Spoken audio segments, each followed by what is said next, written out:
for this problem, we're going to take two positive numbers, but instead of just adding those numbers together, we're going to take a slight variation. In this case, we want to have two positive numbers, and the sum of the first number squared and the second number is 57, but their product is a maximum. So the first thing we want to do is, okay, all right, what did they give us?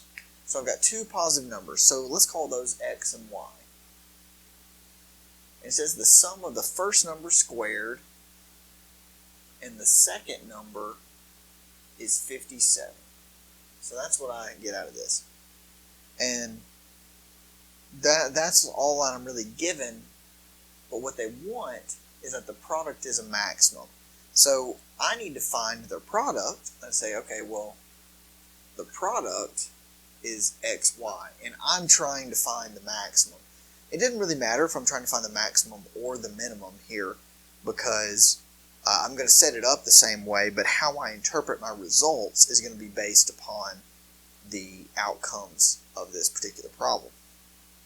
So if my product is xy, I need this in terms of one variable, though. I don't need it in terms of two variables. So I need to get this in terms of, let's just say, the x.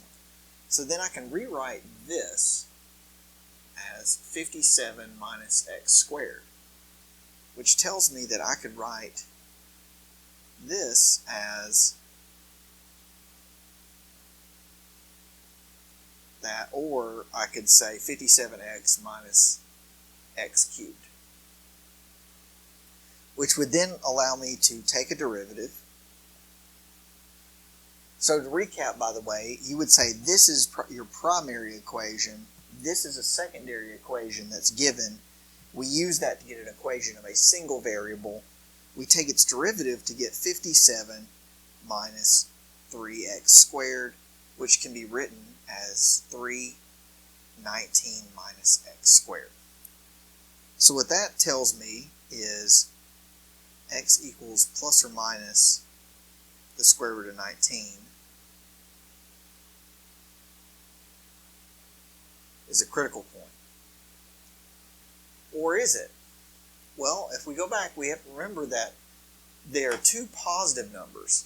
So I can't actually have negative 19 as a critical point. I can only have positive 19 as a critical point, which may cause a problem. Let's find out.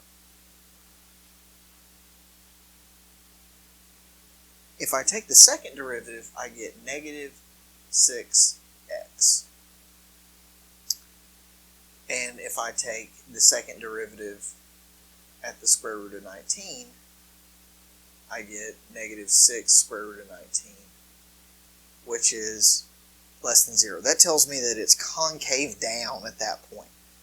That this function would be concave down there, which means it's a maximum because it's going up, and coming down because it's concave down. Because that curvature says, oh, it's going up and down. So there we have that. That at least is a local maximum, but is it the actual maximum? Well, there really is no left-hand one. We know that x has to at least be, it has to be larger than 0, and it really can't be any larger than the square root of 57, because it has to add up to 57, and y also has to be positive. So I know that x is within these bounds.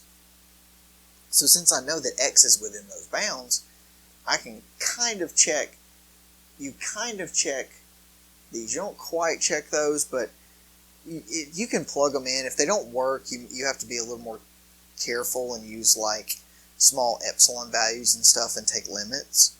But if they do work, then you just say, okay, well, my original function, if I plug in 0, I get nothing.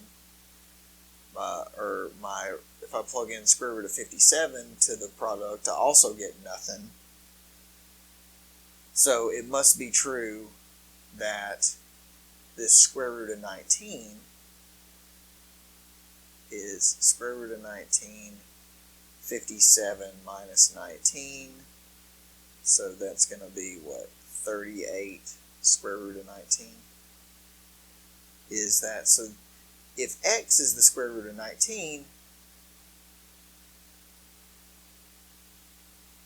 then we go back to this equation, or rather this one, to figure out what y is.